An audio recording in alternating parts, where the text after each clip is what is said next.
oqala ubablockile abantu na Yeah, yes, aba block abantu. Ngikhumbula ngelinye ilanga I blocked like around 300 people. Angikwazi ukuthi amantombazana asaqhube intombazana iyabhala lapha yana ithi ngayiblock. Isaqhubeka futhi isangithuka. Kusasa mina ngizothi mase ngiyiphendula.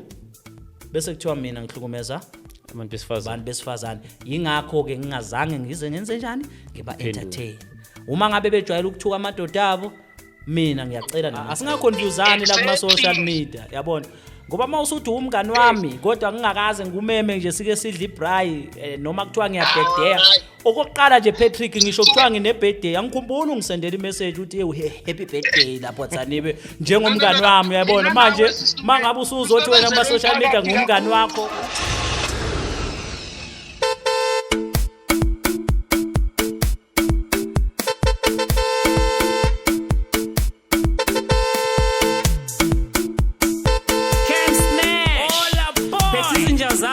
Mujapilo no JP Forest phakathi kweQuantum sirenga wonke umzansi boy isukile boy Let's go right to the sound of good times Let's go right to the sound of good times Sanibonani and welcome to yet another exciting episode of iQuantum podcast. Podcast yasekasi, podcast yabantu, podcast yomhlaba wonke jikelele. Bafethu, we are coming to you live from eHaya Food for Life emfihlweni section eThembisa e1632.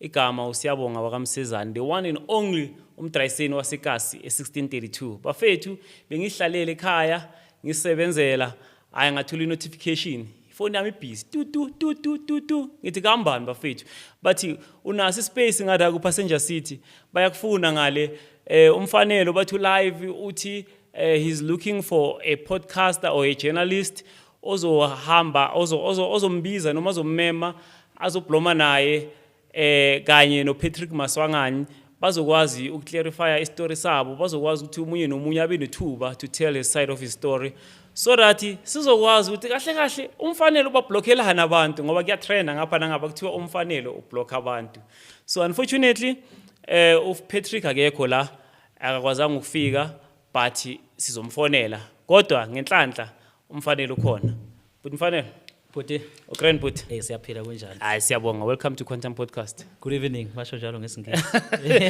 siyahumusha Yeah no we always ingakho try ublock abantu kangaka I know we always try ukuthi ke phela isingisi sikhuleke kuyinto obaba bebekhala ngayo sure kodwa ke sakhula safunda kwasekuthiwa asesikhulume kodwa nje sihlezi sisaba ukusikhuluma ngoba obaba bebehlezi bekhala ngaso ukuthi awume ngesingisi Sure, so sure. yeah ngiyabingelela ngokuyithoba nanokuthi sibonge nomphakathi ukuthi nawe ukucela ukuthi uke uzosihlalisa phansi ukuthi siyabonga Sure. Before senza anything nje sithanda ukubonga abantu who believed in iQuantum podcast abe bas nominate because of ma option maningi ama podcast ekasi maningi ama journalists but baye bathemba or they believed ukuthi maybe we are the relevant people to cover this story so ngikubukelile live ngabukelile ama live wakho because of also I also had to research because of angeke ngicover into I understand yeah so ngamfonela Patrick okay ngammema ukuthi eze la wathembisa ukuthi uzofika la ngo7 ngafonela no Pablo was supposed to be here okay. So ungisendele message uthi he's not feeling well so angeke akwazi ukufika then uPatrick yena uthi ushaywe itraffic akakwazi ukufika kodwa uvumile ukuthi uzoyithatha icall yethu so sizokupha ithuba thina la ku Quantum because of khona abantu abazwile istory sakho kuThembisa online namanje si live na kuThembisa online but akusonke umuntu number 1 ukubukelile number 2 manje sesikuyenye platform ehlukile akusonke umuntu osazi istory sakho Yeah. so kwenzakalani ukuthi yini eyenza ukuthi ugcine sokublock abantu futhi before we go far oqala ubablockile abantu na yeah yes aba block abantu hayi kakhulu and we block a lot of people but as vele sikublock siyaye engage eqala ngoba sibelieve ukuthi i-platform yomphakathi sure yebo ke vela akukho mnandi mfowethu ukuthatha i-decision yokublock umuntu kodwa ke ngenxa yokuthi lo msebenzi sicabanga ukuthi njengoba sibizelwe kuwona wawunama wawunama vision, une vision, and we still have a vision. I-vision yethu, remember ukuthi we also have the option of not allowing people to engage. You understand? And okubuhlungu ubhuti engizokuchaza namhlanje ngibuhlungu enhlizweni kakhulu. Siyithembisa online siphila ngama advert. And if you can check right now, or if you can ask ubanele oyi director la kwithembisa online, we don't allow people to comment anymore kuma adverts, and that's the only revenue that we are making via ama adverts. Okay. Njengoba ubona siyithime kanje, we only siphila ngama advert, and then now we've decided not to allow people to engage on the adverts.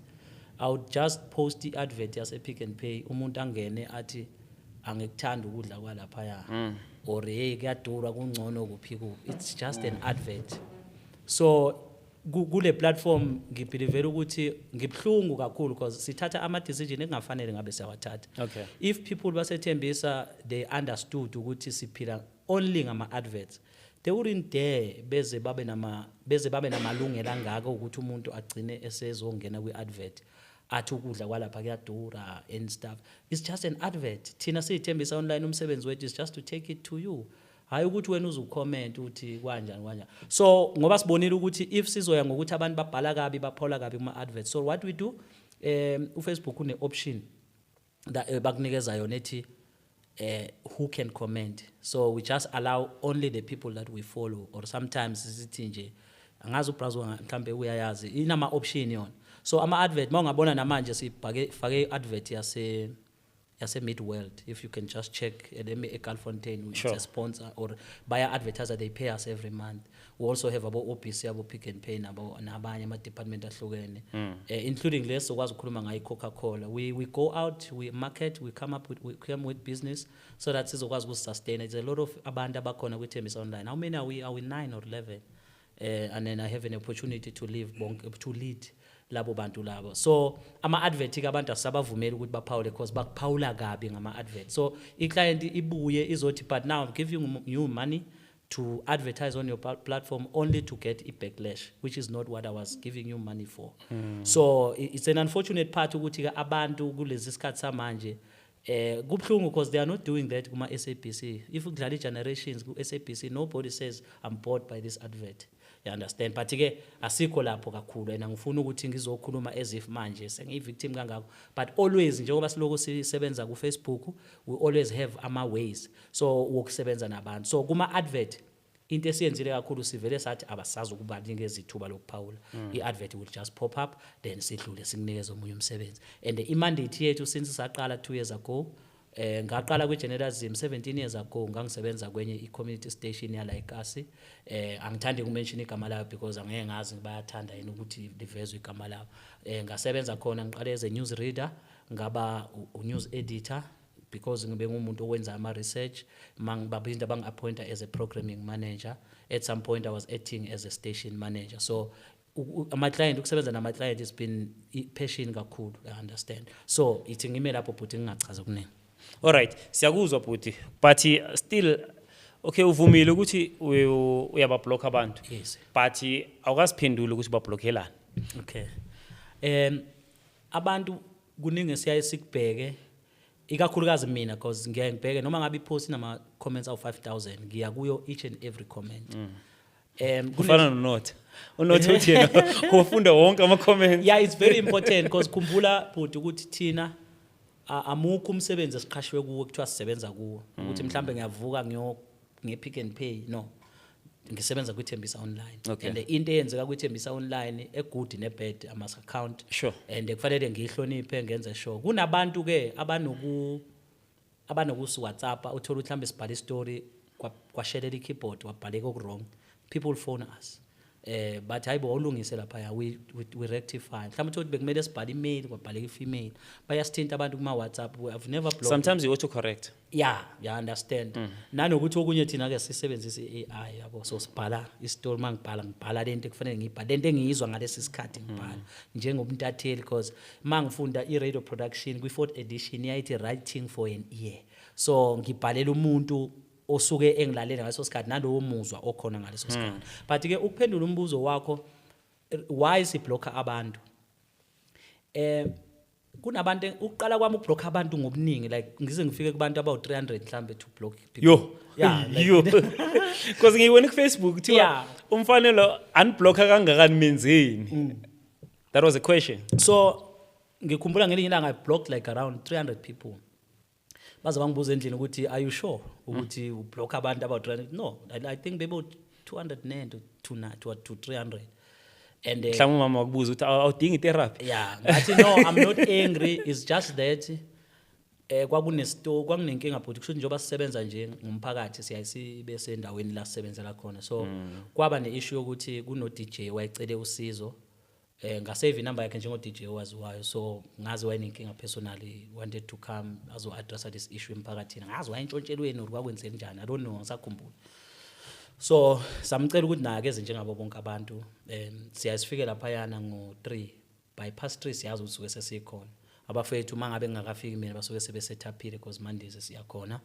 Then kwawukuthi umfowethu yena mayifika I think mhlawumbe waba novalo wasaba indawo ukuthi ngo DJ manje ngize ku Thembi Soundlines ofuna usizo, wasaba lokho. And unfortunately thina la ekhaya wonke umuntu uyalingana. Asithithani ukuthi wena why u DJ waba special ngani, no mfowethu mawufikile ubamba nje uline. Ngangibhizi nabo gogo lapha abawu2 ngangisiza bona. So yena into kwafanele ayenze u DJ kwawukuthi angene aye lapha yana bajethi sengifikile, then sikwazi ukuthi masiqeda ukusiza ogogo bese siza kuyo. So yena I just decided to walk away. Kushuthi angazi or environment bingekho right for yena or whatever the situation, isinqumo sakhe. But ngamangala mina sengibona i-notification ka Facebook ukuthi I'm not professionally and angizange ngimnake whatever the situation, and yena he was early, I was not there, but to find ukuthi we were inside. But ke zange address ngaphuma kuyo ngamblock.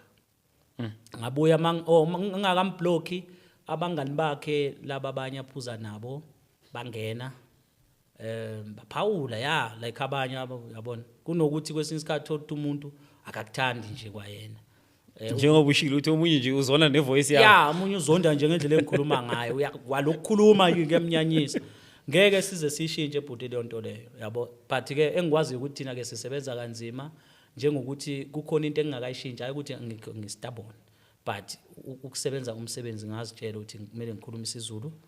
If ngi-interview umlungu uzokhuluma isilungu or umuntu corporate world nabafowethu abahamba esuthu kanjalo noma. And uyazama kulamala ngiyakuzwa ushaya isuthu. Ngiyakuzwa ushaya isuthu ngithi ya. So we try so that sikwazi ukuthi allow abantu ukuthi bazi express ngendlela yabo yabo. Hayi ukuthi ngoba ngikhuluma isiZulu mina ngenza ama report ngesiZulu sekuyofanele ukuthi nomunye umuntu acindezeleke. But ke to go straight to the point ngalo ngijikajika. Uqala kwami ukublock abantu engangibafunda ama comments abo babe ngidelela kuleyo post leyo kaBhuto uDJ. Okay. Abanye mfowethu ukhumbula ukuthi kuyenzeka ukuthi kungabi ukuthi ngoba mina bengi-wrong, but because niphuza nonke nithengelana utshwala nonke sekufanele manje lowo muntu abe ingcelebane yakho ancenga ukuthi kufanele aphawule kahle ukuze wena ujabule njengoba upostile ukuze ubudlelwane babo bungapheli babenza leyo nto. So bonke labo bantu labo ngaya ngale ngabablocker ngeThembi Soundlines. So mabebuya bethi beza ngapha bathothi sengibablockile. Ngaqala lapho ukufunda ublocker. Into engangiyenza kakhulu mina bengibaphendula abantu mawubheda mina mfike ngene ngitsheda hayi uyabheda ke. So abafowethu labesinabo njengoba sabafundi mina ngiyabahlonipha kakhulu abantu bangifonela. Sure. Abanye basemateksini abanye base kuma business bathi hayi mfowethu so ukhulile manje umsebenzi lona eniuqalile usukhulile bayeke manje abantu mabe bheda bezibhedele yabo. So ke ngamani uba block kune option yokuba block. Ngaqala lapho ukufunda ukublocker kusho ukuthi ke hayi ke ngaqala ke ngablocker ke. Okay. Yeah. Nangu Patrick Maswangani. Yes. Uthi I thought I was the only one. He blocked me on WhatsApp after I asked him to send a message to Tembisa Mall that we want e-hailing to work at Tembisa Mall every day, not only when it suits them. Then boom, I was blocked. On WhatsApp. Yeah. Okay. So kusho ukuthi kunomuntu opostile la Okay. makaposta ukuthi umfanelo ublock abantu. So uyakhomenta uthi ish I thought I was the only one angiblockile. Kusho sibaningi lo muntu ublocker wonke umuntu. So before simfonela azosikhulumela sicela usichazele le story lesi because uthi yena makasho uthi yena wakucela ifavor ukuthi since beni busy ngethi eThembisa Mall Okay. nge World Cup so unenkinga ukuthi why bavumela i-hailing? In fact, ithi ngiyibe ngelanguage abantu abaza-understand, ama-Bolt nama-Uber, Yeah. ukuthi angene only when it suits them because of normally awalayishi laphaya. Okay. So then boom, when we unblock. Just like that. Uthi wayengicela. Yes. Okay. Ngenhlanhla enkulu leyo conversation leyo. Angisiyeke umuntu ophuthusa ama voice note kodwa namhlanje ngicabanga ukuthi kubalekile sikwenze lokho. Okay. Wangithumela ivoice yomlisa engingamazi. Sure. Angazi noma idlala 3 minutes or idlala isikhathi singakani. Kwakufanele ngilalele leyo voice leyo. Wabuye wangithumela Unayo leyo voice? ya ikhona ngicabanga ukuthi mayikhona abafethu bangayifaka. Ngicela sidla. Okay.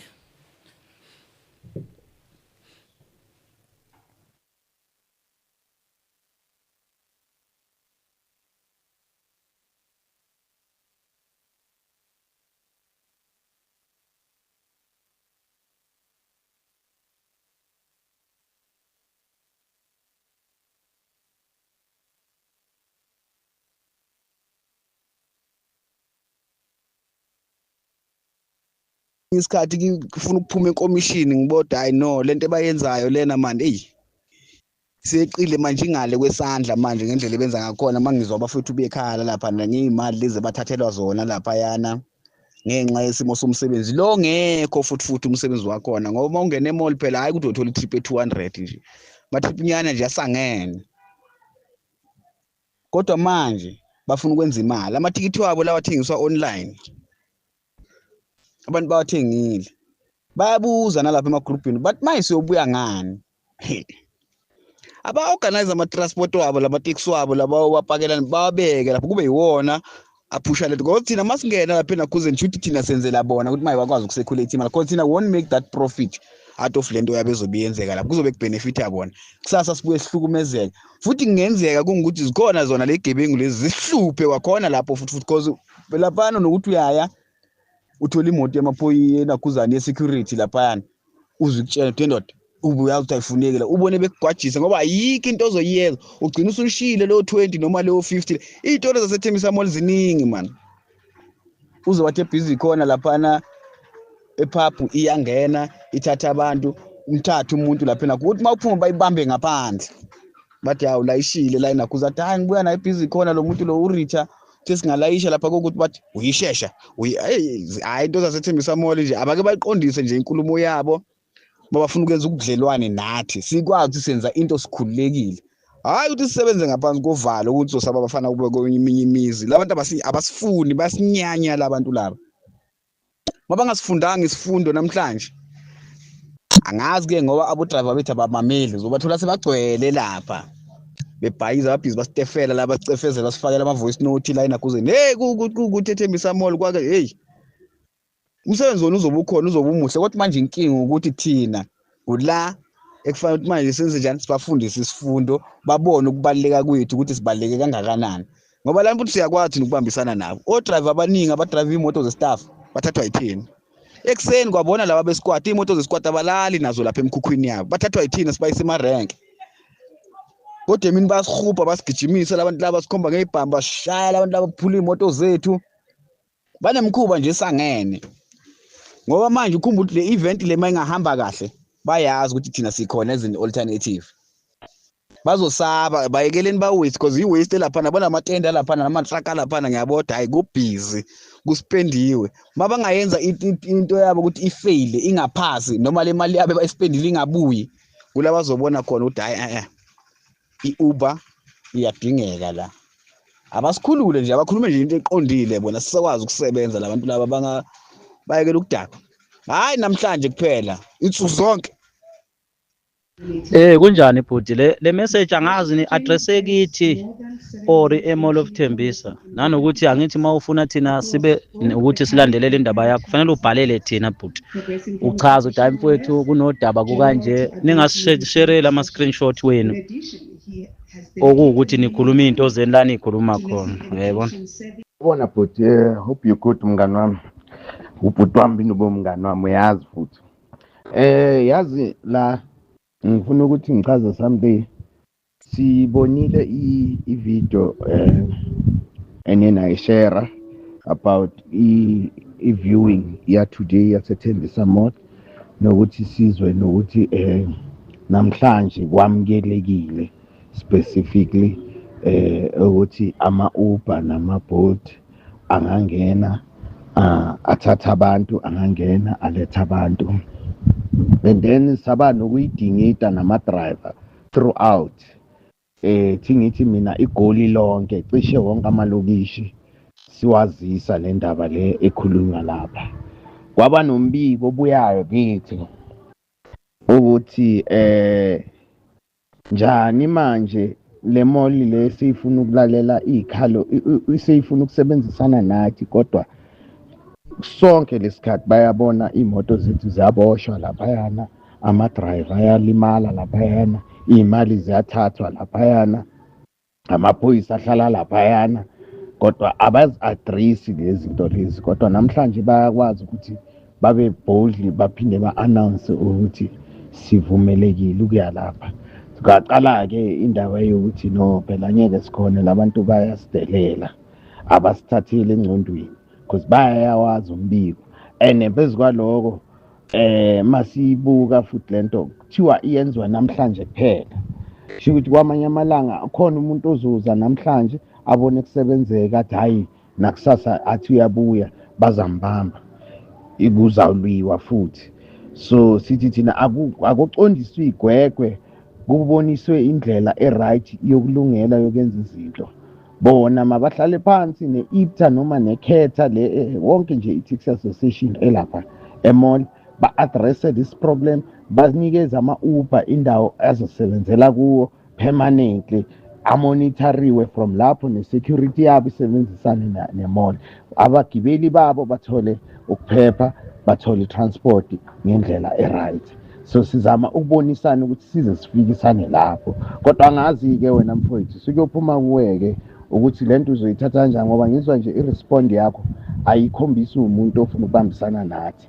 But anyway, wena njengentatheli sizothi ngoba uwe umuntu owe wafikisa le message la kithi, awuzame nje ukusisiza ukuthi nathi sifikise le message kubo. Uyayizwisisa? Nathi sifikise kubo. Phakathi awuyivumeli nje nalento abayenzayo. We've been to ama-fan parks when uyazi futhi le uyazi kahle. Mina nawe kwazanini kwami nawe sahlangana ema-7 eparking la sihlala khona mina nawe, kuyi-fan park sasene-screen, bekubukelwa mahhala.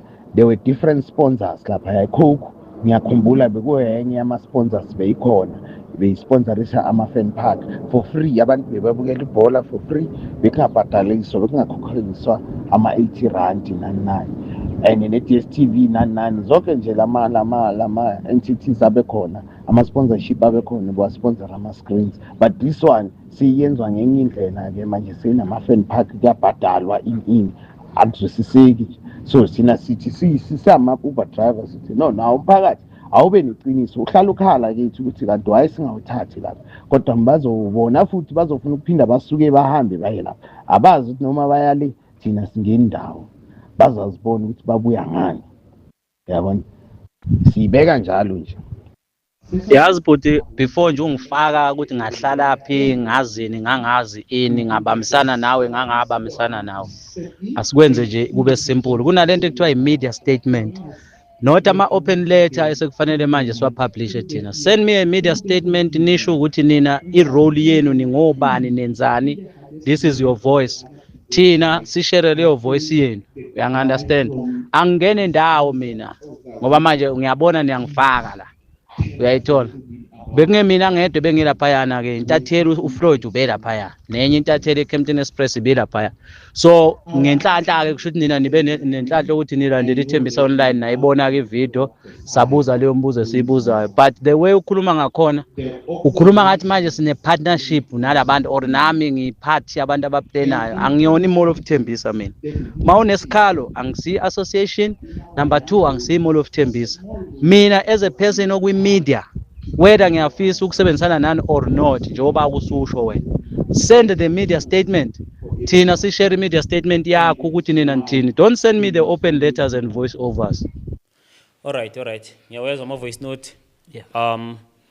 ngiyakubona uze nama receipt I believe naye bekeza nama receipt but anyway sizomfonela but kunento engizoobservile la number 1 ngizwa ama voice ahlukile akusu umuntu oyi1 lokhulumayo lo oqala is a different voice number 2 this guy he keeps on saying wena mngani wami ma sevens asisonke kuphi it seems like ngathi nile relationship egrand ngathi nibuya kude wena nalomuntu ngizwa kuthisho njalo uthi umngani wami kodwa kokuxakayo umngani phela ngithi niyafonelana nike ngixoxe siphume kesidla inyama mfowethu sure angaze ngihlale phansi naye ngidla inyama ngisho hostel abangani bami mina siyaye hostel eHlanzeni sihlale sidla inyama abangani bami okay anginabo ke nabangani abaningi kodwa abangani bami umngani wami ekuyena umngani wami ngazi ukuthi umngani wami mina useSoweto sure uyeza mayifikile ngapha futhi ngenza sure ukuthi na kanjani siyahlala sidla inyama bese kuba abafowethu kwesiphila nabo manje ke angikhumbuli ngidla mfowethu inyama no Patrick abomhouse engisebenze nabo maybe for 2 years siqala ithembisa online abakaze bezwe ngifunelana naye ngithi mngani wami uyayibona le nto le angingaphiwa ke akangaziphi mina angabi umngani wami angakuphoqi lokho mhlawumbe okunye ngicela ukukucacisa lapho uthi kule voice note njengoba ubuza ukuthi kunomuntu engaziwa angimazi lo muntu okhulumayo namanje angikakamazi okay mina no Patrick sibanga i-statement lento ekuthiwa i-media statement ungezi kimi njengomngani uhamba ufuna ukuyongifaka ungisebenzise njengentatheli angibribe mina angithatha imali yamuntu angisebenziseki ngi-straight forward ukube kuthiwa bangisendela i-media statement ethi media release with immediate effect bese bebhala ukuthi bangobani babhale leyo nto leyo njengamanje nje mhlambe njengoba besihlezi nawe la kune statement esithunyelwe iSantaco manje esikhuluma ngabo ne department ye what we call ye transport yase Gauteng ngisithumele uBrazo njengoba sinjalo uzokwazi ukuthi asipost ukusho ukuthi izwi labo laba bantu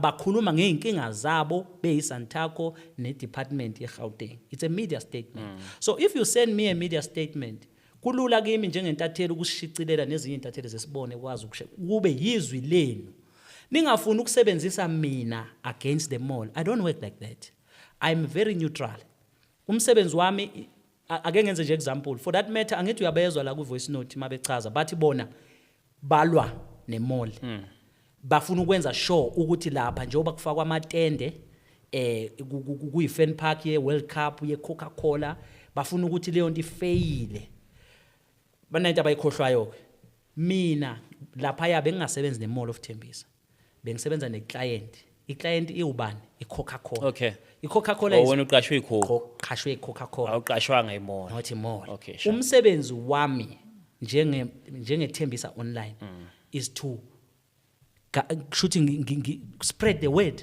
tell people ukuthi ethembisa there is a first of its kind fan park hosted by iCoca-Cola njengoba ububona la amatende mhlawumbe abafowethu mangabe leyo nto bayeva saze sashutha nangama drone kunomfowethu osebenzisa drone naye wonke umuntu senza sure ukuthi it's a paid advert we must make sure ukuthi we pay everybody esebenzisana naye so umsebenzi wabo bona was to discredit lomsebenzi bekhulume nabantu njengoba ebhalile ku screenshot sakhe saku Facebook esithi abantu abangayi kwimall where bibhale uyena leyo nto or discussion abebe nayo ningixolele if mhlambe ngiquote wrong but ngizama ukuthi bona imission yabo was to tell people not to go to the mall mina I'm paid by the partner which is iCoca-Cola is a very big brand I respect iCoca-Cola if they pay me umsebenzi wami is to make sure ukuthi kuba impumelelo umsebenzi wabo yingakho wabona abantu begcwele ivideo yakhona ngisakhumbula namanje sasiyenza no Wanda yayirecord wabomhawu nabo assessip it went to 152,000 views sure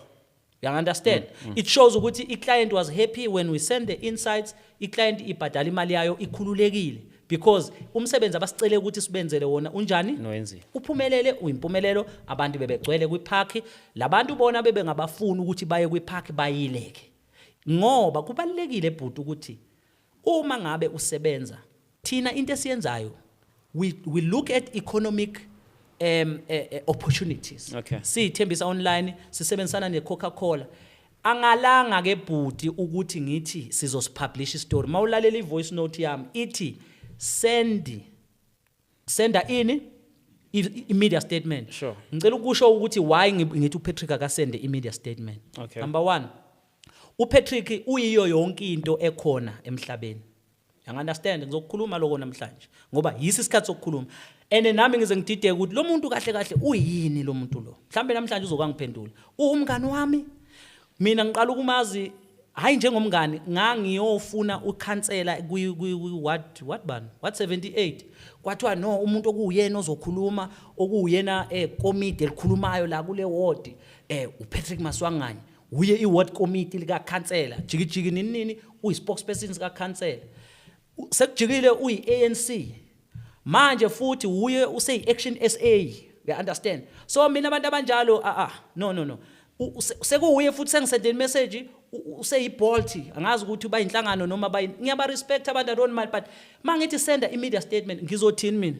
the statement sendwe ubani uPatrick we-ANC noma uPatrick we-Action SA or uPatrick omngani wami or uPatrick we-Action SA uyini kahle kahle ngizothini mina send a media statement so that this media statement izosho ukuthi ungubani wena sibhalwe ubani amaphoyisa sisendela ama media statement every day bayabhala media liaison officer to make an example Thabiso Magatu media liaison officer for Ekurhuleni Media Metropolis Department media statement sent by Brigadier Atlenda Mathe South African National Police Service. Yeah, understand so that sisithatha statement sisifake njoba sinjalo owethu ke umsebenzi nemandate yangaleso sikhathi ukuthi iclient ibe happy and thina siwenzile umsebenzi wethu so musa kuzofuna ukungisebenzisa mina against abantu engingenankinga nabo anginankinga mina neMall of Thembisa I only go there to utilize economic opportunity and for that matter angeke ngene into zeBolt izinto zeBolt bona kwakuyi decision yabo whether they go there or abayi akulona ibhanti elidoko eligayelwe mina ngumfanelo mina neteam yami siye lapha sibizwe iclient to work and promote the event and for that matter it was first of its kind we just launched our sports show abo wonder they are new they are energetic I said guys let's make sure we pull this and we make sure this is becomes a success because then, of the World Cup well it was a World Cup the soccer fever exactly sure. And it was a first of its kind kuphi na lapha eMall of Thembisa you understand sure. So I think mhlambe ngichaza kahle but mangabe ngichaza kanje but mangabe mhlambe ngikhuluma kuyeqa ngiyaxolisa kakhulu no but sikuphile ithuba ukuthi usikhulumele ngicela simfonele simuze ukuthi uthini because bekavumile ukuthi uzoyithatha i-call yethu namanje ngiyamzama mhlambe usamfonela nje angikusho mfowethu ngiyasihlonipha isikhathi somuntu ngiyabahlonipha abantu bathe bacela kube uwena isikhathi sika 7 sibe kuba ngiye ngafonela uPatrick okay now okay all right Patrick yebo baba Patrick Maswanganye we are live ku Quantum Podcast.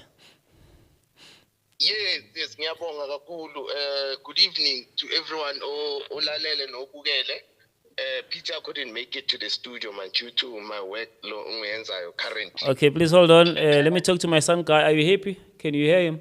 Okay. Oh bayakuzwa. Ke ngihleli nomfanelo ngapha as per agreement. Remember bemele kube yimi nawe nomfanelo no Pablo. Unfortunately both of you couldn't make it. But siyabonga ukuthi i-technology yenza ukuthi sikwazi ukuxhumana nawo. Yes ngiyabonga kakhulu nami.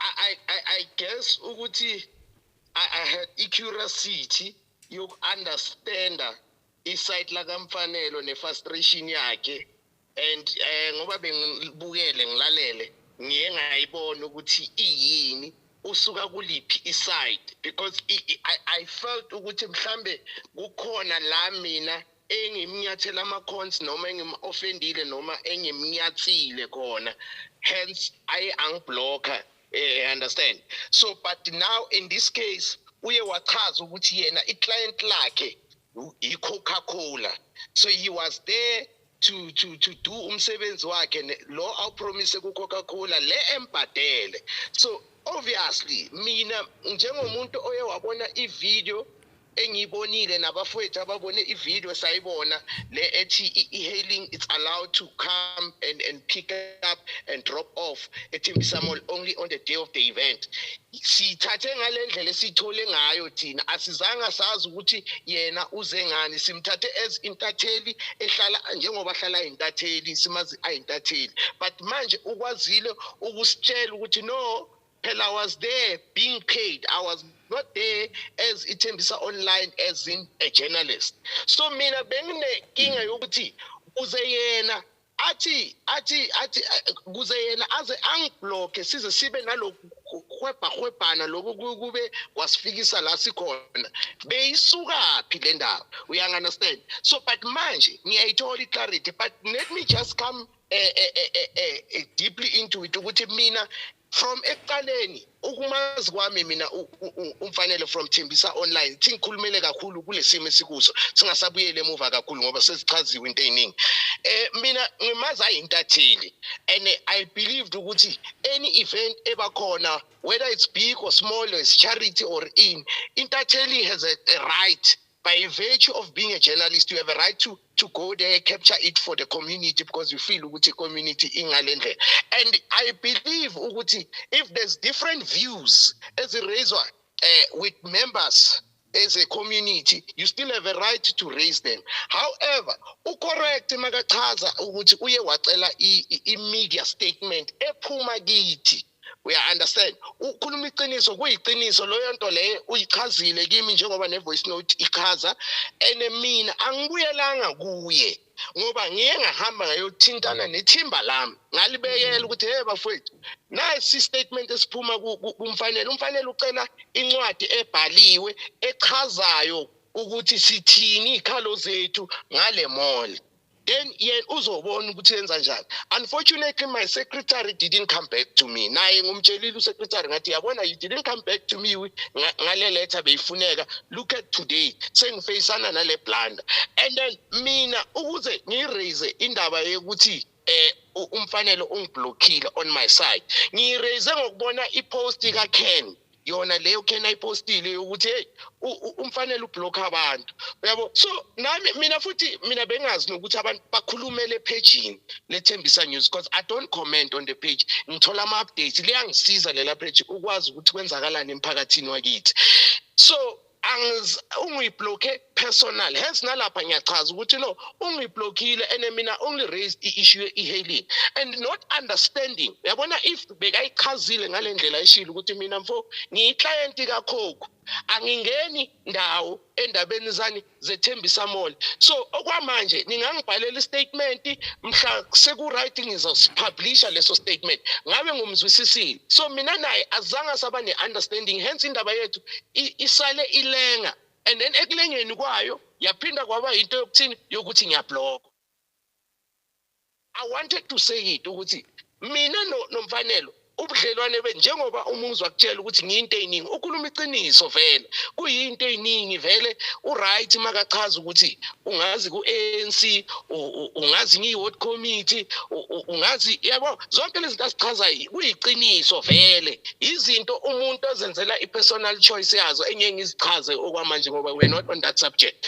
But however kuyadingeka ukuthi yena njengentatheli eyaziyo umsebenzi wakhe achaze izinto zicace kimi abone mina ngami ukuthi ngithini kuye mangabuyi kuye ngingam-offendanga. There's no need yokuthi we catch strays. There's no need for me to catch strays. There's no need for him to catch strays. Ukuthi achaze ebraso ngicela next time ungihloniphe ngoba lapha bengize nge1 2 3 ayibeke indaba yakhe ngizwisise because mina kudala nginamanamba kamfanele. Okay, hold on ngicela ume kancane ngathi ufuna ukuphawula but mfanele ukhona into efuna ukuyiphawula. Kunjani Patrick?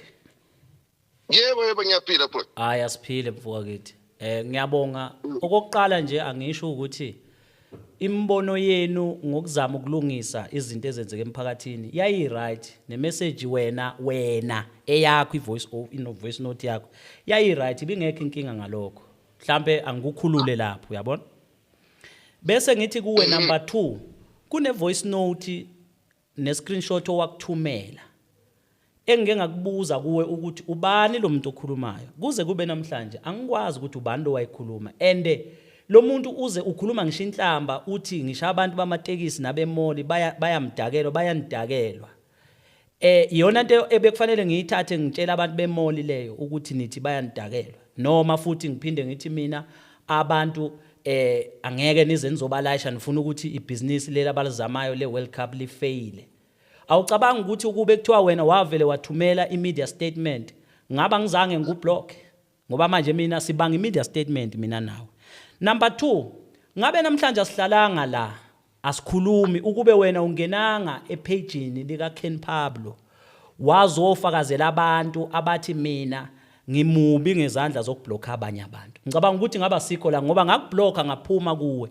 Ngicabanga ukuthi ke media statement ke beningayisenda nange-email ngoba bengingafuni uku-entertainer inhlamba ezithi abantu bamatekisi noma imoli iyanidakela. Kwakufanele ngenze njani lapho mina? Njoba kuthiwa ke ngiyintatheli. Kufanele ngenze njani manithuka abantu nithi bayanidakela? Ngiyayithanda lento oceda ukuyiraise ke manje ngoba mina ngisende i-voice note ngendlela amanye ama-driver ayichaze ngayo.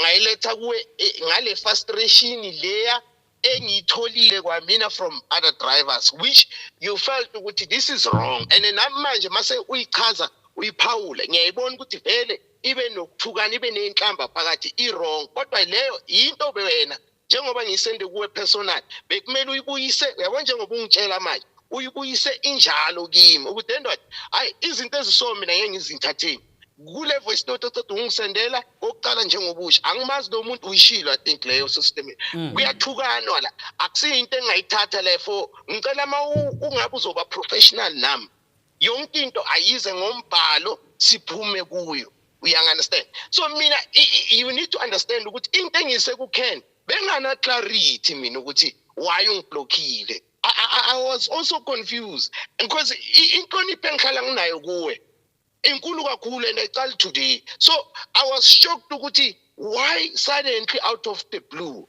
but manje ukwazile ukuyichaza into details ukuthi no kuze ngikubloke wena ngikubloke ngenxa yokuthi ungisendele voice note yomuntu othukanayo ongafundisi indaba kahle ene isendwa uwe Patrick so ngabona ngcono ngikublock ene mina ungikhuzanga kuloyo mistake kulelo phutha engalenza lelo langa bengiliyenza ngalo yakuzwisisa so yiko mina namhlanje ngibe nalokuthi no we need to clear the air because angikhona ukuzwisisa ukuthi mina ngiku-offende kanjani uyayizwisisa but manje uyangichazela ukuthi no ungisendela i-voice note yomunye umuntu okhulumayo owudriver wami omunye wethu oye wachaza owabe nenhlamba and lento leyo wayifeel ukuthi akusinto ongayipublisha yizwisisa so now I get to say what I am mfowethu ngiyaxolisa kuloko bengazi ukuthi lento izokubamba offside but ngoba seyingasakuphathanga kahle ngicela nje siphume kuyo ungasayipublish uyangizwisisa ubudlelwane bethu kungabi into ephelayo because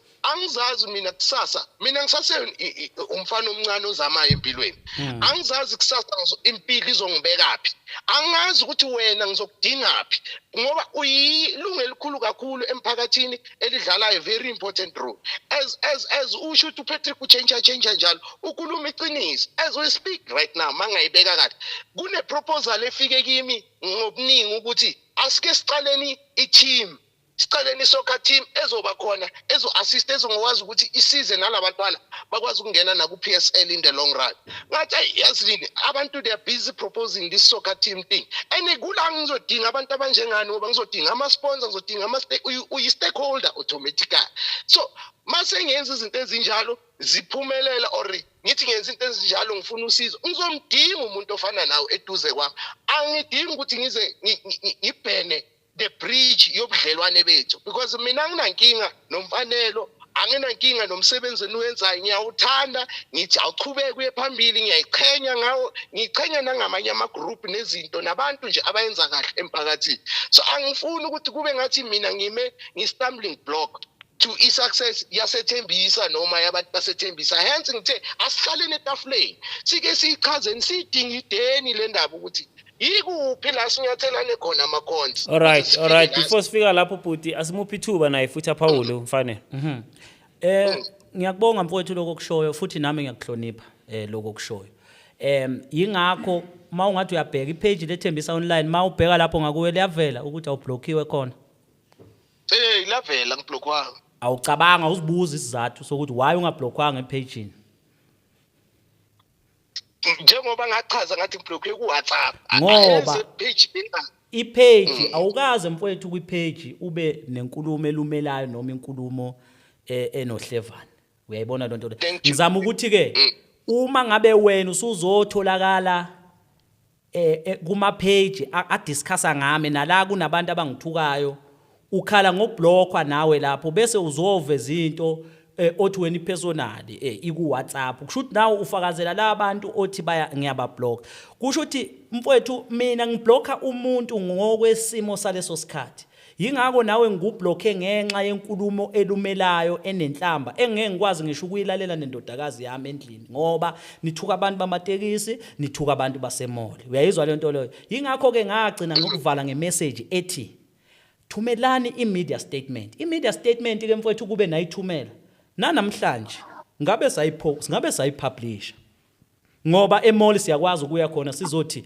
naba abantu bama Bolt nama Uber bakhala nga 1 no 2 no 3 naku kubhalwe phansi nithini nina uPaul hayi abantu abathuka abantu engibahloniphayo uMamzwane okokuqala mfethu ngiyamhlonipha Sure. imall nabaphathi bayo ngiyabahlonipha labantu ababathukayo abantu engibahlonipha abantu bamatekisi abantu engibahloniphayo yabona nje mfowethu eketa nje uyabona kunobaba engibahloniphayo engiguqayo uma ngikhuluma nabo ngibanikeze respect yabo manje mangabe mina ngizothatha umsebenzi oza kimi othuka laba bantu bethuka na umuntu engingamazi enengiyakusho kwi voice over yami mangiphendula uPatrick lo muntu okhulumayo angimazi uthi ubani uyayizwa le nto le and Patrick musana ukungithumela ama screenshot wama open letter enwathumela emall mina angixabani noPatrick ngixabana nezenzo ngoba uma yena ethatha isinqumo sokuthumela inkulumo ethuka abantu engibahloniphayo already labantu enele inkulumo iziyasho ukuthi akuyophazamiseka ukusebenza kwamabhizinisi lapha ya ngenxa yokuthi bona abeneme angisiyo umuntu oyibandakanya nalezo zinto mfowethu yingakho ngingekho kuma politiki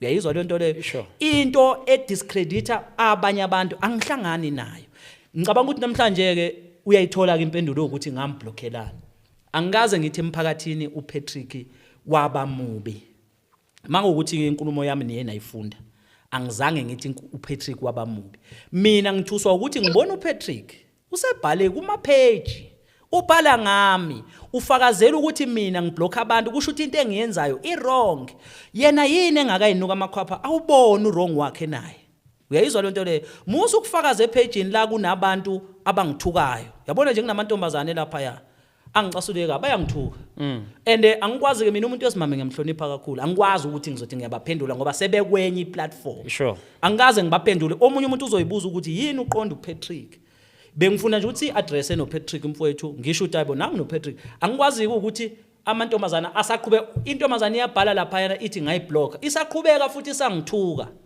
kusasa mina ngizothi mase ngiyiphendula bese kuthiwa mina ngihlukumeza abantu besifazane yingakho ke ngingazange ngize ngenze njani ngiba entertain uma ngabe bejwayela ukuthuka amadoda abo mina ngiyacela namhlanje akukho mnandi mfowethu sizele siningi sinabo abantu esithandana nabo nabo abathi mabebona la uma comment lapha owami ngize ngimtshele ngithi dali ungalingi uPaul ngoba ukuthuka kwami naye ngeke azakuthanda uyayizwa le nto mfowethu so ke ukugwema nje leso siphithiphithi nalezo zinto ngicela ukuma la ngoba ke ngizama ukuthini ke kugcineni thina ibusiness silenza ngama advert and ukhumbula ukuthi mase advertisela asisho ukuthi leyo product kusekungeyethu hayi uyayizwa le nto mfowethu sik-advertisela iproduct sikwenzela umsebenzi usibhadale siphume kuwe ngeke ukuthi namhlanje ngoba kuthiwa se-advertiser iCoca-Cola kusasa iCoca-Cola mayisinenkinga sesizosaba ukuthi sizokhuluma naye sizoyigxeka ngoba naku ibi-advertise izolo asisebenzi kanjalo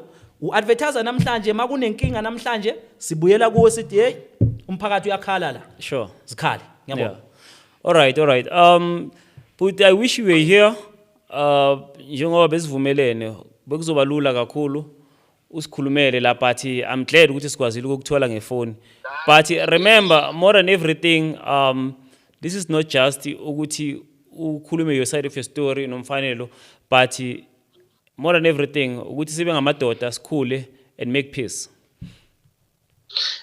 Exactly that was my point. Even nale voice ngingayenza sinti voice video ye live engiyenze ku wall yami ngachaza ukuthi mina like okuningi kahle kahle angazi kodwa mangabe kunala ngayenza khona wrong ngithanda ukuxolisa njengoba ngichaza ukuthi kuningi ekusahlelwa esisengathanda ukuthi sisebenzisane. Okay, ngicela singayigeneralize nangu Mfanelo khuluma naye direct. Yes, njengoba ngachaza na ku video yami ukuthi if kunala nginyathele khona ama-cons nganganyatheli kahle ngithanda ukuxolisa kuwe Mfanelo ukuthi no mina angina any personal agenda nethi kube ne-misunderstanding ngithi kimi angizange ngathola i-clarity eclear ukuthi ngimoshephi kodwa manje ngiyayithola and ngithini kuwe ngithanda ukuxolisa lapho nakubalandeli bonke nangale comment engiyenzile ku Ken if ingakuphathanga kahle nakhona ngiyaxolisa inhloso yami bekungasuku offender bese kuchaza nje ukuthi nami ngimangele angazi kodwa namhlanje ngiyazi uyabona manje angeke ngisathi angazi ngizothini ngiyazi ngoba sengifundile ukuthi you know what ezinye izinto kumele umuntu ukushuthi mawuzenza or mangabe zenzeka ujule entweni ukuthi ukwazi ukuthola ama-clarities ulungise la ulungisa khona amaphutha ayenzwa yithi nami ngayenza iphutha ngakusendela i-voice note enokuthukana which bengekho right leyo nto leyo isifundo nakimi eceleni nami and yangakuphathi kahle and nawe wafila ngendlela ofile ngayo ngiyaxolisa lapho ngixolise futhi nakuthembisa online nokuthi ngibe ngaleyo ndlela ngithande nokuthi ingathi singabambisana ngendlela besibambisane ngayo ngenhlonipho bengikunika ubeke ngaleyo ndlela ungilalele mangichaza mawubona ukuthi hayi la nginephutha ungitshele same time ndoda hayi la unephutha ngesikhona ukuyenza lento le ungicorrect ungayithathi uyifake enhlizweni uthule nayo ngoba nami bengicakekile mina ukuthi silwisa yini mina nawe kodwa namhlanje ngiyazi and ngibonile nami iphutha lami and ngiyalivuma ngiyaxolisa kuwo wonke umphakathi nalabo abalalele ukuthi hayi into eso angeke isaphinde ichubeke phambili nakuwe Mfanelo ungixolele mfo ngiyaxolisa thank you. Okay, cha kezwakala mfowethu ungakaphumi uxolo ngiyalamukela angisiyeke nomuntu onokubambelana ngamagqubu futhi nje kahle kahle bengaxabeneke naye uPatrick ngangimblocke nje ukuthi ngiavoid izinkulumo njengoba sengichazela ngifuna ukwanda kakhulu kodwa mfowethu ngicabanga ukuthi kuyithuba elihle manje ake silungise leyo bungane mfoka kithi mina ngabe ngiwuye yini umngani wakho kanjani mfowethu asixabani lapho uzofanele uyikhulume ngoba lapha ku Facebook ukhuluma ukuthi mina nawe sabangani siyazana anginankinga mfowethu mina ngiyakwazi ukwazi kodwa leyo ukuthi wena usuwumngani wami and anginankinga nokuthi ungaba umngani wami awuyicacise mfowethu sabangani makwenze njani ngoba ngikhumbula iPatrick ngikufonela nje ngihlalele mfowethu ngigqoka isikhindi mina sengikufonela sixoxa noma ngani angikhumbuli mfowethu kithi or mhlambe ngihlushwa umakoti endlini sengichaza leso simo hayi lutho angikhumbuli yazi mhlambe mina ngisuke ngaconfuse ini mhlambe mina ngisuke ngaconfuse lokho maybe mina ngisuke ngaconfuse lokho ukuthi sengibe nama event amaningi ngiseduze nawe sibe nje naloko kuxoxa kwaleyo event kuhlekwe ngaleso sikhathi from Poma one man show kuningi nje esibekubo the charity events nani so mina mhlambe bengibheka lo babudlelwane lobo ngangayithatha ukuthi hayi lo umngani wami mfowethu yebo sabantu abasebenzela umphakathi mfowethu asingaconfuseani la kuma social media yabona ngoba mawusuthi umngani wami kodwa ngingakaze ngumeme nje sike sidla ibray noma kuthiwa ngiyabhedea okokuqala nje Patrick ngisho kuthiwa ngine birthday angikhumbula ungisendela imessage uthi happy birthday lapho Tsanibe njengomngani wami yabona manje mangabe usuzothi wena kuma social media ngumngani wakho uyayiconfuse leyo nkulumo ufuna ukungenza umuntu engathi manje konke esibangayo yayibona webhuti mina nawe sisuke sisebenzela umphakathi kakhulu sihlangana kakhulu ekusebenzeleni komphakathi so mina ngoba awusiyi umngani wami kwawena nje nothi uzalwa nini birthday yakho angiyazi mfowethu ngaze ngihle ngishiye ikheke lakho njengoba uthi kubantu umngani wami onjani ngakaze ngidle ibirthday yakho mfowethu kanjani ngempela hayi khona kodwa mina makuvela imbobo ake ngikhohle mfowethu mangenza akusikinga sabantu abasebenzela umphakathi awayi ukuthi umngani wami usukutshela abantu ukuthi umngani wami wena wakwayidla ini birthday happy birthday yami no kulungile bafethu singayisi kude because of what I love about this ukuthi you manage to make peace so singasayimushi anyone that you are friendly with is your friend Thank you guys. Thank you. Ngiyabonga bafethu. Oh ikhona. No, sibongile kakhulu bhuti, sibongile kakhulu ukuthi uthathe i-call yethu. Though we're disappointed ukuthi awufikanga la because of the reason sichitele to 7 o'clock is because of wena uwe wabeka isikhathi saka 7 ukuthi 7 o'clock uzobe ukhona la.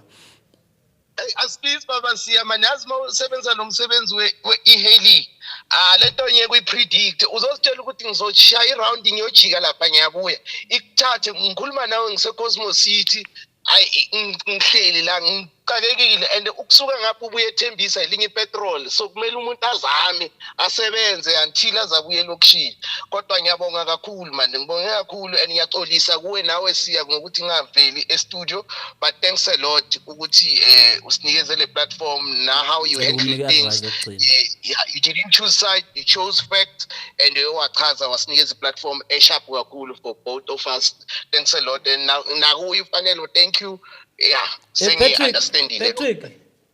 Yebo. Ayikaba ngazi le uzoyithatha kanjani kodwa abafowethu ake silwa nendlala la yabona. Into esilwa nayo musana ukuthukuthelela yonke into bafowethu. Economic opportunities yabona makuthiwa wozani nizosebenzisane emall bese niyasuka la abantu nizokwazi nizobanqoba kanjani nikude nabo fanele nisebenze nifike maniqeda ukusebenza bese nithi kubona hayibona ibonile nizolo sisebenze kahle kanjani bese bathi yebo usuyazi nokuthi ubani umuntu obethe abantu abasebenze lapha yana umphathi bese uhlala naye phansi uthi hey wemphathi bese inawe izolo sisebenza la siboltha abantu la ubonile kusebenzekile athi yebo bese uthi ke thina lento ikwenze yenza ukuthi sondle imndeni yethu is an economic contribution eniyenzile bancome uyayizwa bese manje uyabangena uthi kubo yini lento singayiqhubhi Sure.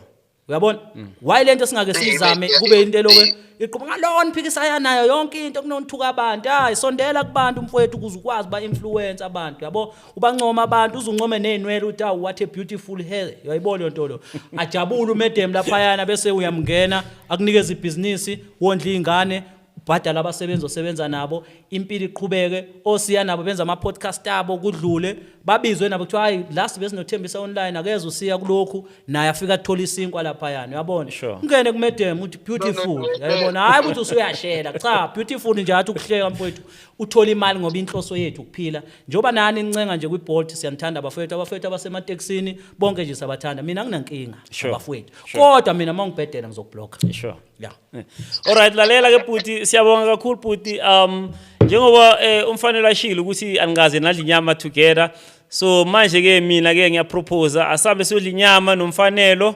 nawe sithathe nesithombe to show people ukuthi we made peace.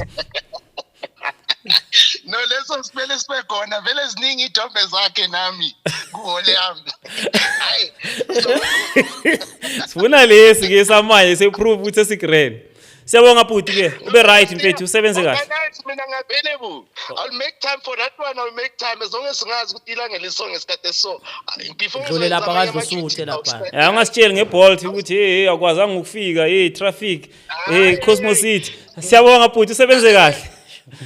Thank you man thanks a lot ngiyabonga bhuti yebo bhuti siyabonga kakhulu mfethu ubudoda lobo yebo ayikho idlula le because of maloko sikhwebhana njengobusho ayisize nganext ayisibenefit nganext lento le kakhulu so it's very important for us to make peace and move on sikwazi ukuphilisana injalo mfowethu so khona bofisa ukuphawa mfisa ukusho mfowethu ukuthi isinkwa sikhulu kakhulu sure thina njengoba sikwazi ukusebenza no Coca-Cola ngiyafisa mfowethu ukunibona nani ngelinye ilanga sihlephulelane imali ke ikhona banayo nakhona lapha emall banayo imali ngiyafisa ukuthi ngelinye ilanga ama economic opportunities la sihamba khona thina sikhule singaka nje kuno NR abasifundisa mfowethu abakwenza ukuthi ngikhumbula uShimza ngangemshutha ngefoni namhlanje ngimshutha ngayo yonke inhlobo yecamera mfowethu yabona nje le camera encane u42000 sure from a phone okukhomba ukuthi ngikwazile mina ukuncenga abantu bakwazi ukuthi bengilekelele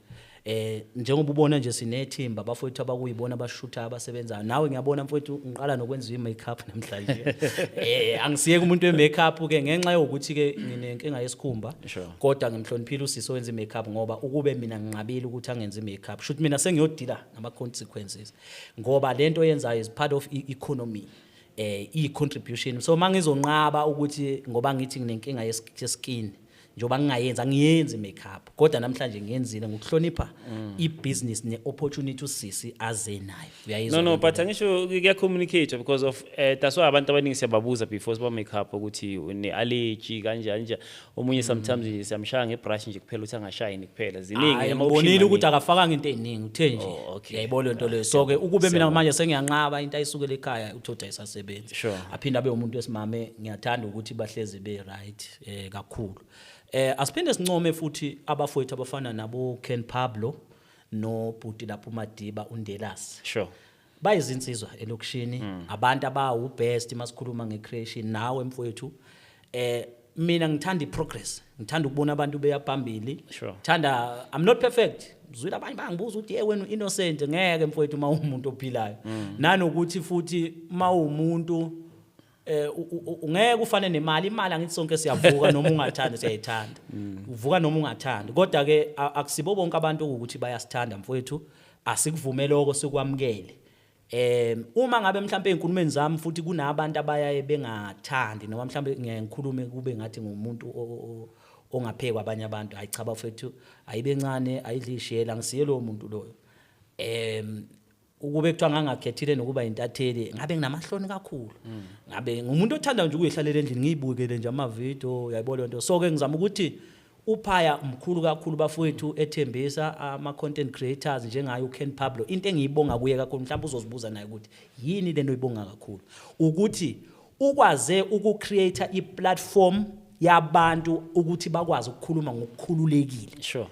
it's very important ke leyo nto ke kwi-media uyangithola ngoba umuntu mhlawumbe uzosaba ukukhuluma kweyami platform noma kweyethu nabafowethu uyayizwa leyo nto ngixolisa kodwa yena akazange angithuke yabona mfowethu leyo nto ibaleke kakhulu yingakho ngeke ngize ngivuke ngimblockile ucreate i-platform for people to engage and yeah. express Sure. ama views wow that is important kubhlungu ke mase kuzoqhamuka abantu abafana no Patrick ke bachazayo okay it's fine nalabo sisa abavumelayo ukuthi ke bengithuke mina ngiyayingizame ke into esiyibanga kakhulu nabantu abaningi kwi platform ethembisa online ukuthukana yayizwa mfowethu ngisho usungena ku inbox yabo manga screenshotela ama inbox wabantu mhlambe abe u20 ngwapostela ku online umuntu sithi mind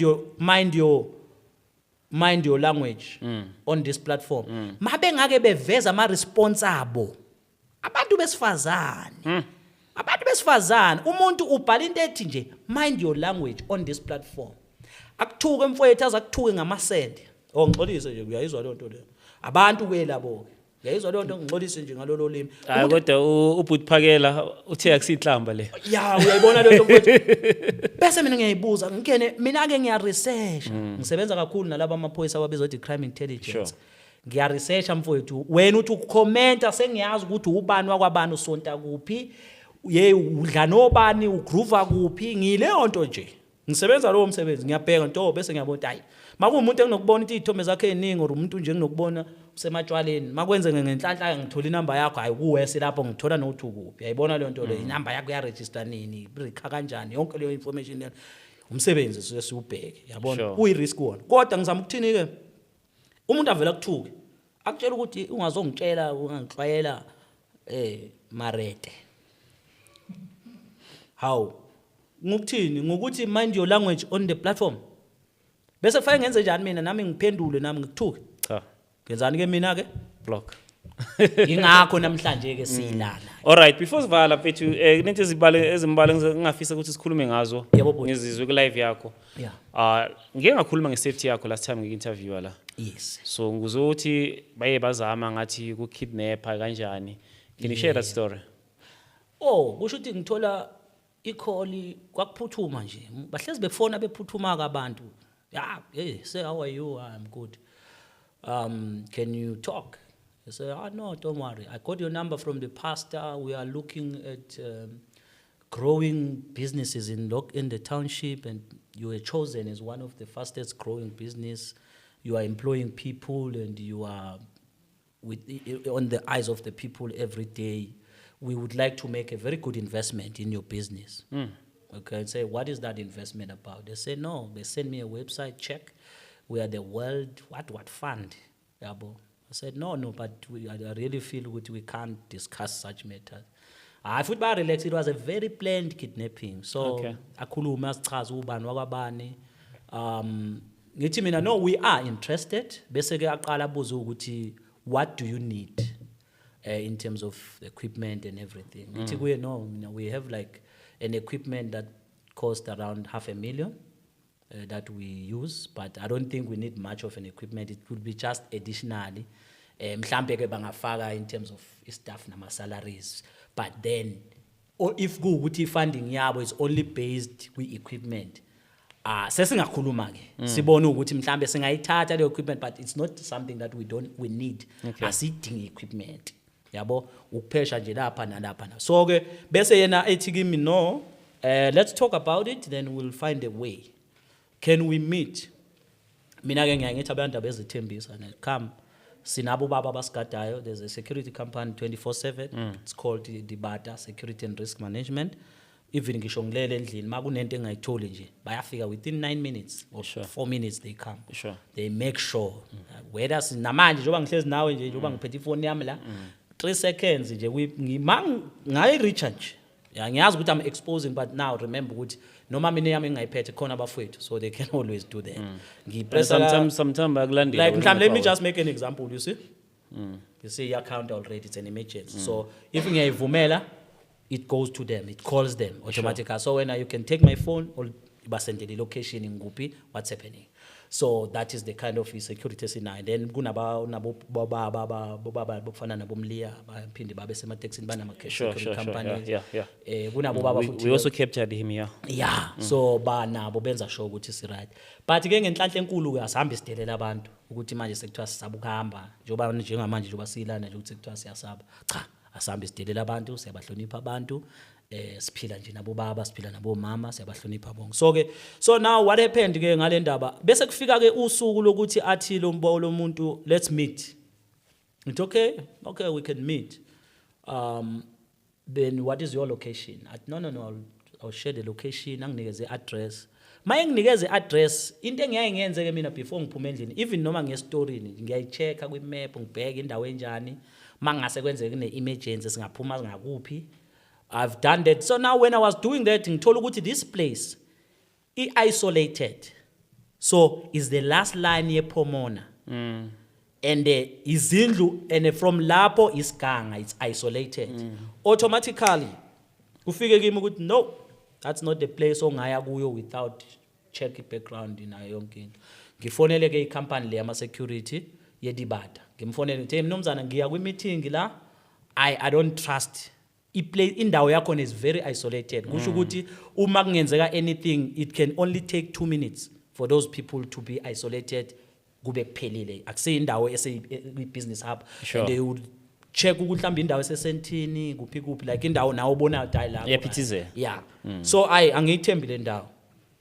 Masuka siyasuka nomfowethu lesihamba naye ke sesiya khona. Ngithi kodwa kuyena no ukuya ngizoya because now I might be missing an opportunity engashintsha impilo zabafowethu, yabo? Nami. Ngithi all right, ayisikhulume nalomuntu. Bese ngiba very tactical. Ngithi okay laba njoba bethe sihlangana ngubani lapha ya ngo-10:30. It was 10:30. Ngo-10 or ngo-11. Okay. Let me go an hour earlier so that ngiyibone le ndawo. Ngizobafonela mina sengisho. Ngifonela icompany ithi no because ithe uqhela le ndawo kunama security companies abasebenzisana nawo abo Blue Hawks around the Pomona. Sure. Abelungu. Then bese ngifonela ke iSEPS ye crime intelligence. Then nabo ngiyabonga kakhulu officer Mlukume nabanye abasebenza ukuqoqa information benze sure ukuthi yonke into ihamba kahle. So ngibafonele ngibatshela I am going to a place which is I feel ukuthi no something might not be okay, but I'm willing to go there for an opportunity. Let's go there, but let me tell you. But no, share the live location of your phone at sharp. Share the address, share the numbers. Labantu abakufonele ngazo ngabathumela. I can see lapha yana. It was an hour earlier. So mangifika 3 minutes before sesingenile ngale strat. Phone the security company Blue Hawks and say my bra 10 back. Why? I said don't ask questions. Basebenza ne crime intelligence. So sebeyitholile information bangithumela. Le number labantu abangifonela ngayo inamba yomuntu owabulawa ngo2018 basasebenzisa yona. And there's no way if a person running a business that is Legit. legit ezokwazi ukufunda equipment or money can be that. And masingena kule strata nalomfowethu sesivele siphakathi, but fortunate enough the kidnapping was supposed to happen at 11. Tina, we are 1 hour earlier so that we see check indawo sibe happy. If we are not happy sijike. We turn back just 3 minutes before the gate. Ayingibe ngithi kulomfowethu hayi mfowethu asingajika siye lapha ya. Yabo isibindi ke somnsizwa wakhe.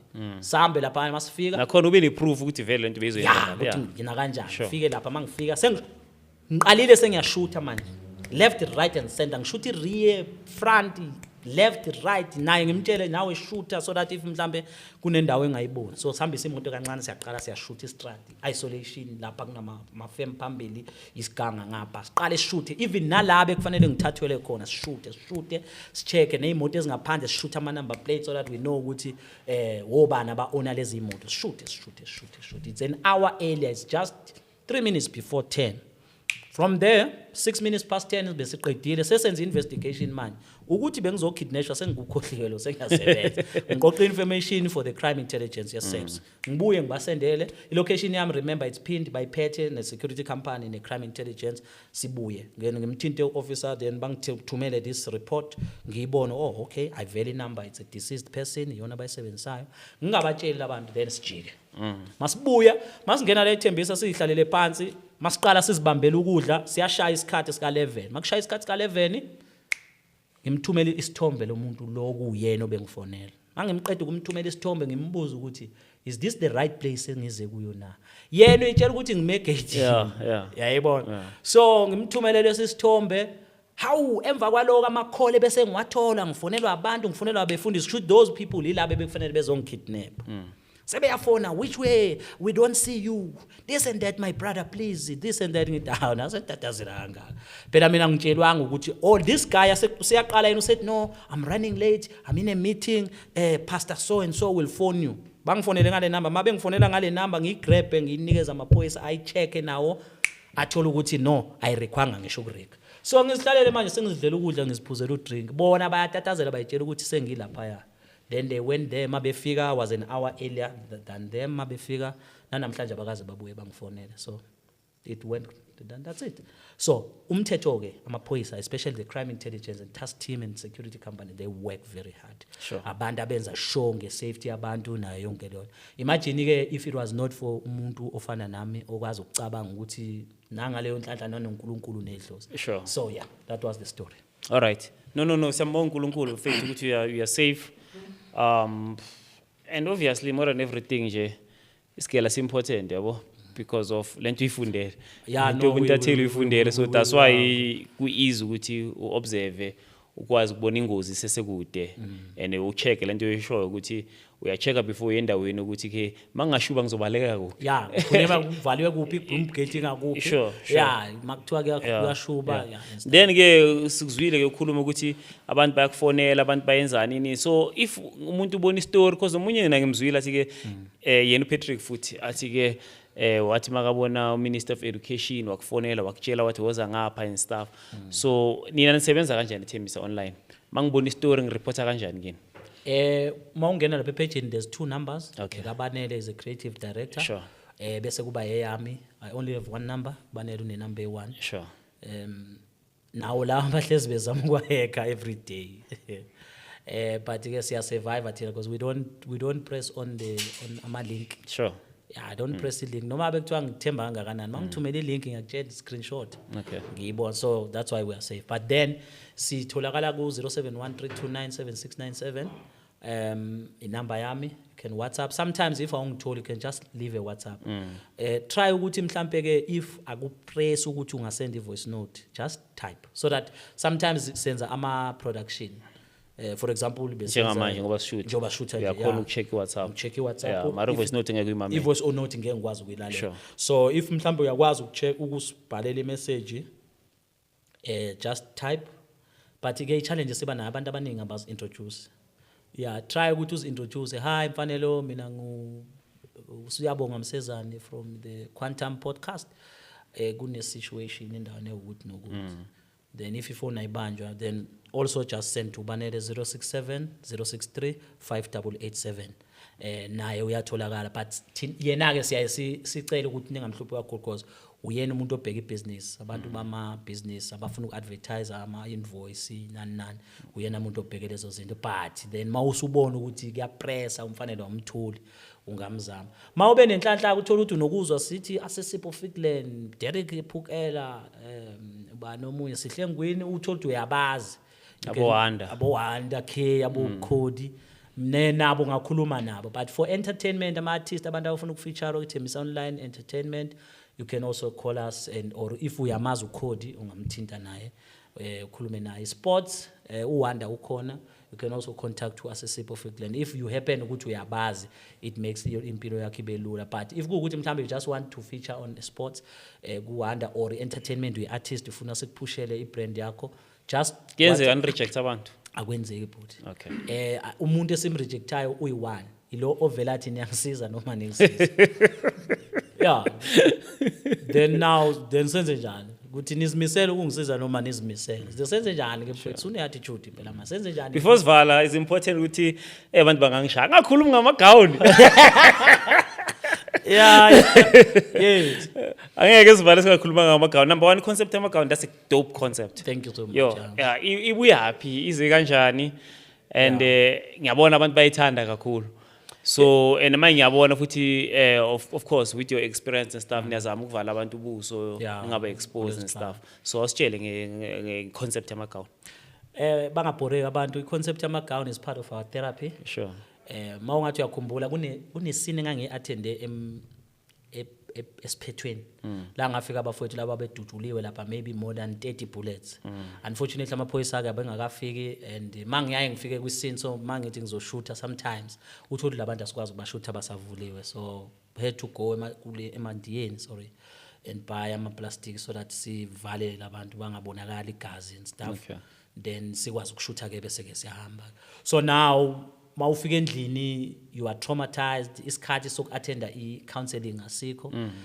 so now what we do ukuthi masisendaweni eyesini endaweni yesigameko because abantu abaningi bazobuza bayabuza ukuthi what is a sigameko it's a scene you understand sure. So sireport kakhulu ngama crime scene that's why nabantu mabesibuka nangu sigameko you understand yeah so I tried ukuthi ngideviate from focusing much on the crime scene nane trauma that comes from a crime scene sinokuthola abantwana abalahliwe bahushula izisa abanye abanamakhanda abanye abana unekhanda kuphela and stuff so now ukubheka abantu abosisi bamagawuni indlela ye-therapy ukuthi man it is focus on a lighter note yabo so ke yagcina ijwayeleka abantu mangithi ngiyabheka bayayibuka bayayihleka and number 2 iyasibhadala futhi remember uFacebook angithi uyakhokha sure. So if you post a picture I will tell people now post more pictures more often so that i-page bakwazi ukumonetize maybe ngegawuni nje isithombe segawuni eyi1 siyawenza u300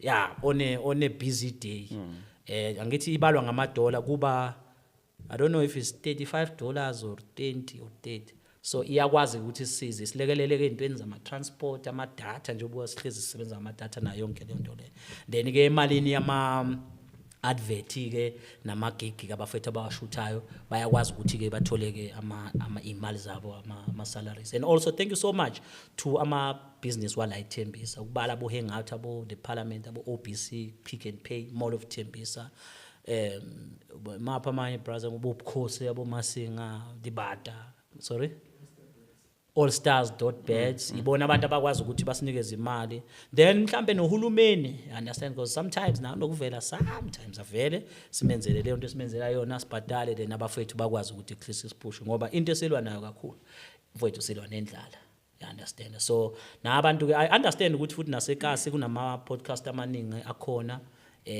now push content ayipushayo thina we are not fighting to push yonke into thothi manje hey ngeke sibe usiya you understand usiya njengamanje njengoba ngihlezi kwi passenger seat I must be on the passenger seat but ke just to share information sure. Do you know ukuthi ungakwazi ukuthi mangabe wena ungasebenzi but create i-content uzihlalele endlini ne-Wi-Fi yakini let's say ekhaya kini kune-Wi-Fi babhadala $650 per month then wena une phone yakho you choose i-content yabona njengami nje kwi-personal page lami it's ready to monetize but anginayo i-content engingathi ngiyayisebenzisa Okay. yeah understand so if kuukuthi ngale ngiziphushela ama-gown but now ama-gown is just nje ukuthi abantu basestradini yabo iyona ndlela esiyiphushayo so you can come up with a content ube ney'thombe ey'ningi and push that content between today and tomorrow Facebook yapho namanje futhi ngabe ukubhadela uFacebook between namhlanje before Friday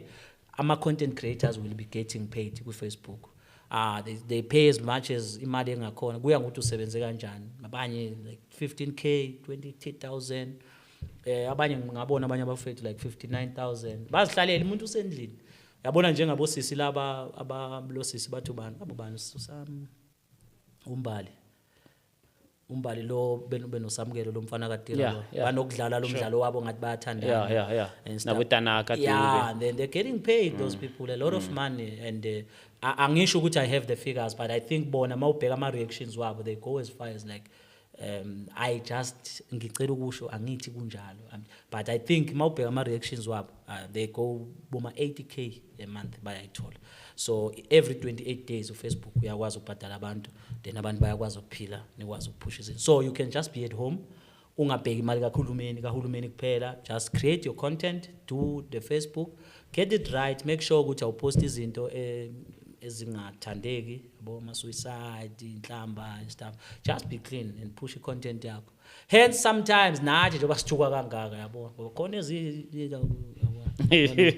Okay. kulungile Yeah. No, siyabonga bhuti, so siyabonga. much. Siyabonga kakhulu to our subscribers at home. Abantu abayithanda i-Quantum Podcast abalandelayo siyabonga ukuthi nisinominate, siyabonga ukuthi nisithembe ngale platform.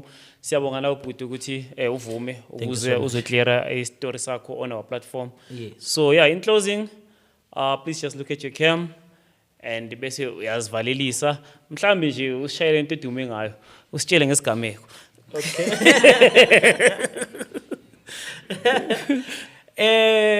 Mina ngithanda ukucula Okay, asiculele bhuti. Yeah. Siculele. Ngikubonile lapha nababa umuntu ekhaya. yeah no we work with uShwini Nomtekhala Sure. nabafowethu sinoku-attenda so ngithanda ukucula mangingaziculela ngisuke right sekwanele